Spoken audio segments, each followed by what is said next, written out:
Hello children, hope you all are doing well. Today we will start with lesson 3, that is movement in animals and plants.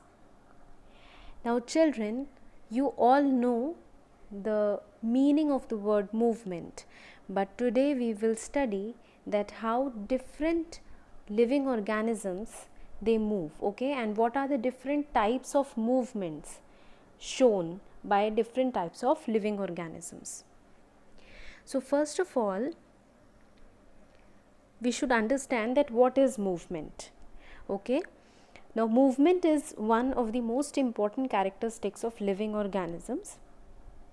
We all move from one place to the other. Plus we all move our different body parts.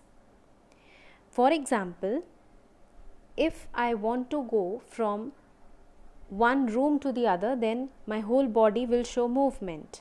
And if I want to eat something, then only my jaws will chew the food, and there will be some movement shown by my hand when I'll try to put that food into my mouth.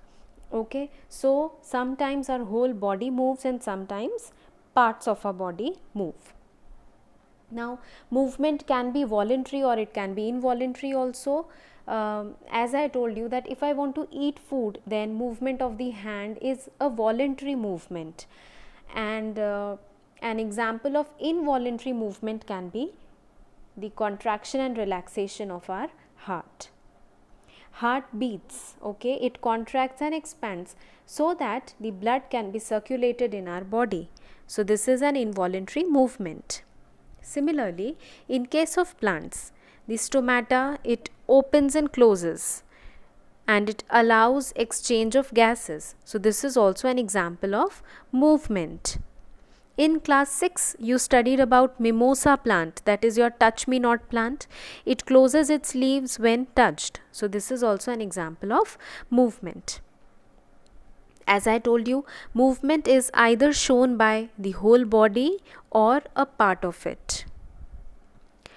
Now, there are two main types of movements. One is locomotion and the other one is body part movement.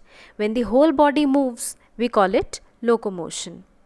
And when only a part of the body moves, we can simply term it as movement.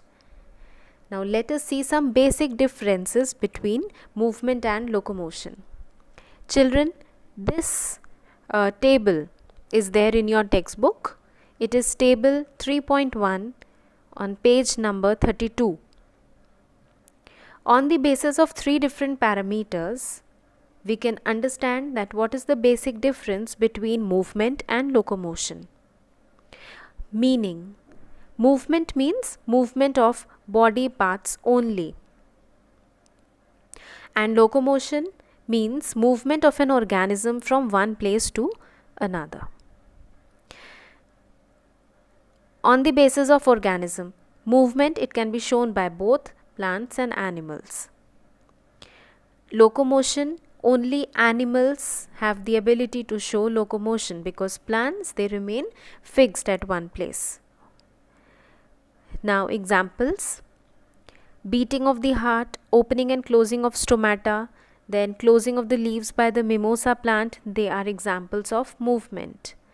And a fish swimming in water, man walking on the street, they are examples of locomotion. I hope that you have understood that what is the difference between movement and locomotion. Whole body moving means one person moving from one place to the other is an example of locomotion, and only a body part moving can be simply termed as movement. Now we need to understand that what is the need for animals to show locomotion. What is the purpose of locomotion? So you all know that why animals move from one place to the other. The basic requirements are: they will move to search for food and water. Then they move from unfavorable to favorable environmental conditions.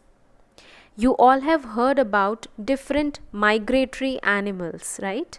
There are some migratory fishes like salmon, then there are some migratory birds Okay, even blue whales. I mean, there are many animals, they migrate from one place to the other whenever they find a particular environmental condition as unsuitable. They travel, they migrate towards suitable environmental conditions to protect themselves from their enemies. So there is always a fear from predators. There is always a fear, like any herbivore animal eating grasses can suddenly face an attack from a carnivore animal. Okay, so there is always a need to protect oneself from predators. So for this purpose also locomotion is required. Then to find their partners for reproduction and to find shelter during rain or thunderstorm. So for these purposes, animals, they need to move from one place to the other. Alright, now today we will see that how unicellular organisms show movement. Particularly we will study two different types of movements. One is amoeboid and the other one is ciliary movement. Amoeboid movement is shown by amoeba. You all know that amoeba is a unicellular microscopic animal and it is found in water bodies. How it moves? It moves with the help of pseudopodia. Now, if we break this word pseudopodia into two parts, the first part, that is pseudo. Pseudo means false and podia means feet. Okay, so amoeba shows crawling like movement. Okay, it crawls. So it can show crawling like movement with the help of false feet, that is pseudopodia.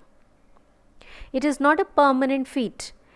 It is nothing but simply cytoplasmic extension. Okay, the cytoplasm extends and it looks like a feet, which is not a feet, and as soon as the movement is over, it can retract, or the pseudopodia is now no more visible. Okay, so amoeboid movement is shown by amoeba with the help of pseudopodia, that is false feet.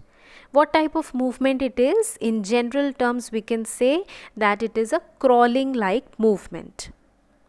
How? By extending the cytoplasm. Okay, so continuous formation of pseudopodia, and then the pseudopodia will be formed in the direction of motion. Okay, so if it is moving forward, there you will see formation of pseudopodia, and those that were behind, it will withdraw those pseudopodia.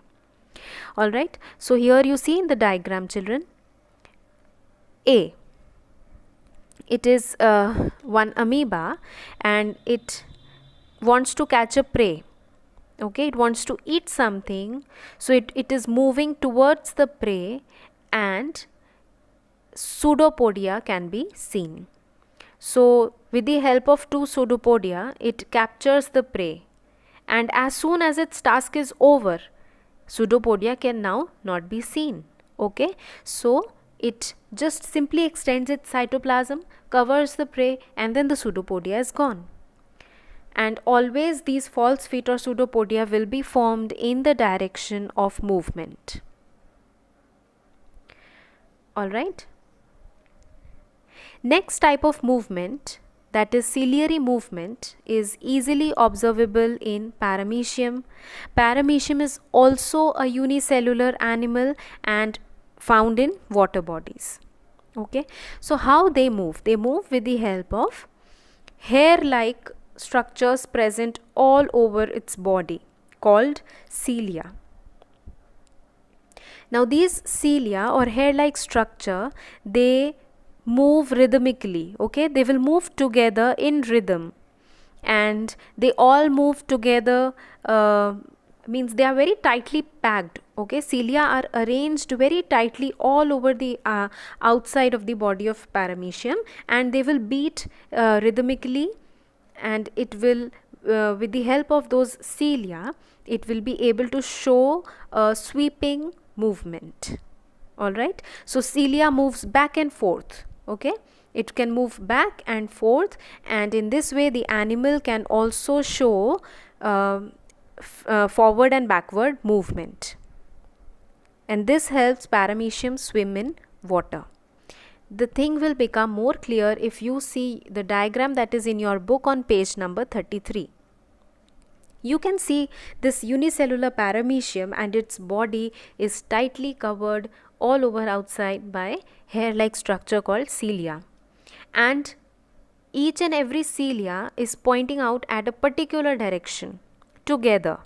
So they show rhythmic movement. Okay, the cilia moves back and forth together. It is like beating of all the cilia together, and in this way paramecium can also swim in water. All right. So this type of movement is called ciliary movement. These things become clear with the help of diagrams only. So the basic idea should be known to you, and what are the different means or methods by which the movement is attained, that should be known. So if I ask you that how paramecium moves, you should be able to tell me that it moves with the help of cilia and it shows ciliary movement. How amoeba moves? It shows amoeboid movement and it is with the help of pseudopodia. All right. Now in the next turn we will study about few more microorganisms, and then we will proceed further towards multicellular organisms, and we'll see that how different organisms show different types of movements. All right. Till then, children, please study till the topic that I have covered today. Thank you very much.